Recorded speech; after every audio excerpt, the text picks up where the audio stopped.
यह है orca whale, जिसे किलर व्हेल भी कहा जाता है, लेकिन यह नाम इसके असली स्वभाव को पूरी तरह बयां नहीं कर सकता।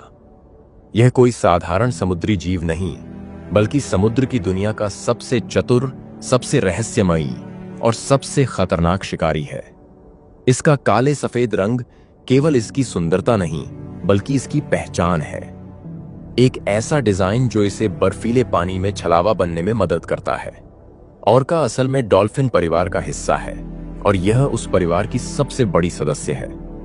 इसकी लंबाई 30 फीट तक होती है और वजन 5 टन से अधिक होता है। लेकिन इसकी असली ताकत न इसके आकार में है, न इसकी गति में, बल्कि इसकी उस सामूहिक सोच और शिकार की रणनीति में है जो इसे अन्य सभी समुद्री जीवों से अलग बनाती है। यह अकेला शिकार नहीं करता, बल्कि यह एक पॉड यानी एक परिवार या सामाजिक समूह के साथ शिकार करता है। और हर पॉड के पास अपना एक खास तरीका, अपना विशेष शिकार और अपनी अनूठी भाषा होती है। यह भाषा इंसानों की भाषा की तरह अलग अलग ध्वनियों से मिलकर बनती है।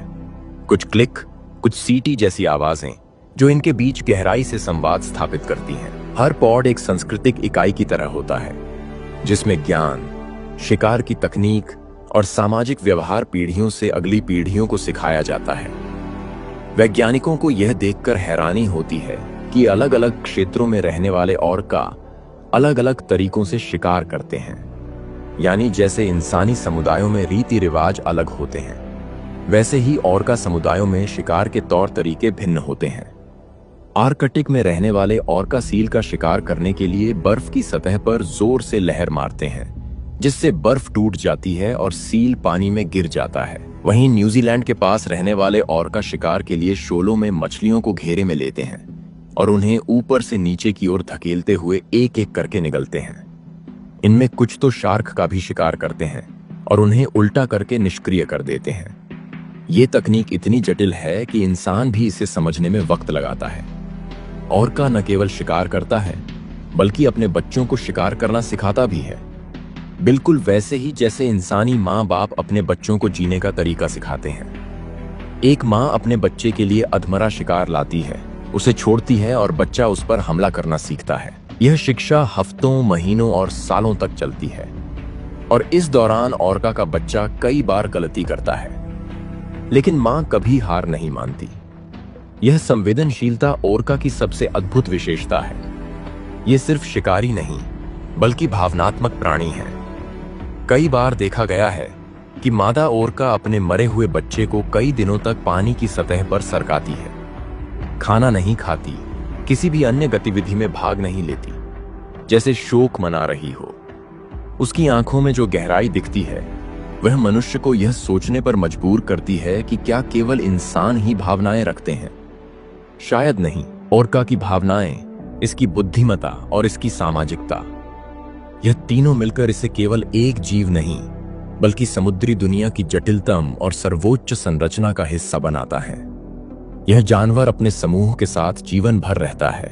माँ, बहन, भाई सब एक साथ रहते हैं और सालों तक एक दूसरे का साथ निभाते हैं। वैज्ञानिकों ने देखा है कि कुछ ऑर्का 100 साल तक भी जीवित रहते हैं और एक दादी ऑर्का अपनी पूरी संतानों की देखरेख करती है। उन्हें भोजन के क्षेत्रों की जानकारी देती है, उन्हें खतरों से आगाह करती है और समाज में अनुशासन बनाए रखती है। इसकी स्पीड 60 किलोमीटर प्रति घंटा तक होती है और इसकी ताकत इतनी होती है कि यह एक सील को हवा में उछाल सकता है। इसका जबड़ा इतना मजबूत होता है कि यह किसी भी छोटे जीव का शिकार आसानी से कर सकता है। लेकिन फिर भी यह केवल ताकत से काम नहीं लेता। यह रणनीति, धैर्य और सामाजिक सहयोग से शिकार करता है और यही इसकी सबसे बड़ी खासियत है। ऑर्का कभी अपने पॉड से दूर नहीं जाता। यह परिवार के लिए जीता है, परिवार के लिए शिकार करता है और परिवार के लिए लड़ता है। जब एक ऑर्का घायल हो जाए तो पूरा पॉड उसकी रक्षा करता है, चाहे इसके लिए उन्हें खतरे में क्यों ना आना पड़े। यह भावना, यह निष्ठा, यह बुद्धिमत्ता, यह सब मिलकर ऑर्का को न केवल समुद्र का राजा बनाती हैं, बल्कि उसे एक ऐसा जीव बनाती हैं जो इंसान को यह सिखा सकता है कि बुद्धिमानी, संवेदनशीलता और सहयोग से ही किसी भी दुनिया में राज किया जा सकता है। ऑर्का को देखकर लगता है कि समुद्र के भीतर भी ऐसी दुनिया बसती है जो हमारी दुनिया से कहीं ज्यादा विकसित, भावुक और बुद्धिमान है। ऑर्का हमें सिखाता है कि प्रकृति के नियम केवल बल पर आधारित नहीं होते, बल्कि सामूहिकता, परंपरा और प्रेम पर भी आधारित होते हैं। यह जीव समंदर के रहस्य की पराकाष्ठा है, और जब यह पानी की सतह से छलांग लगाता है तो ऐसा लगता है जैसे समुद्र की आत्मा खुद आतिश आसान को छूने निकली हो।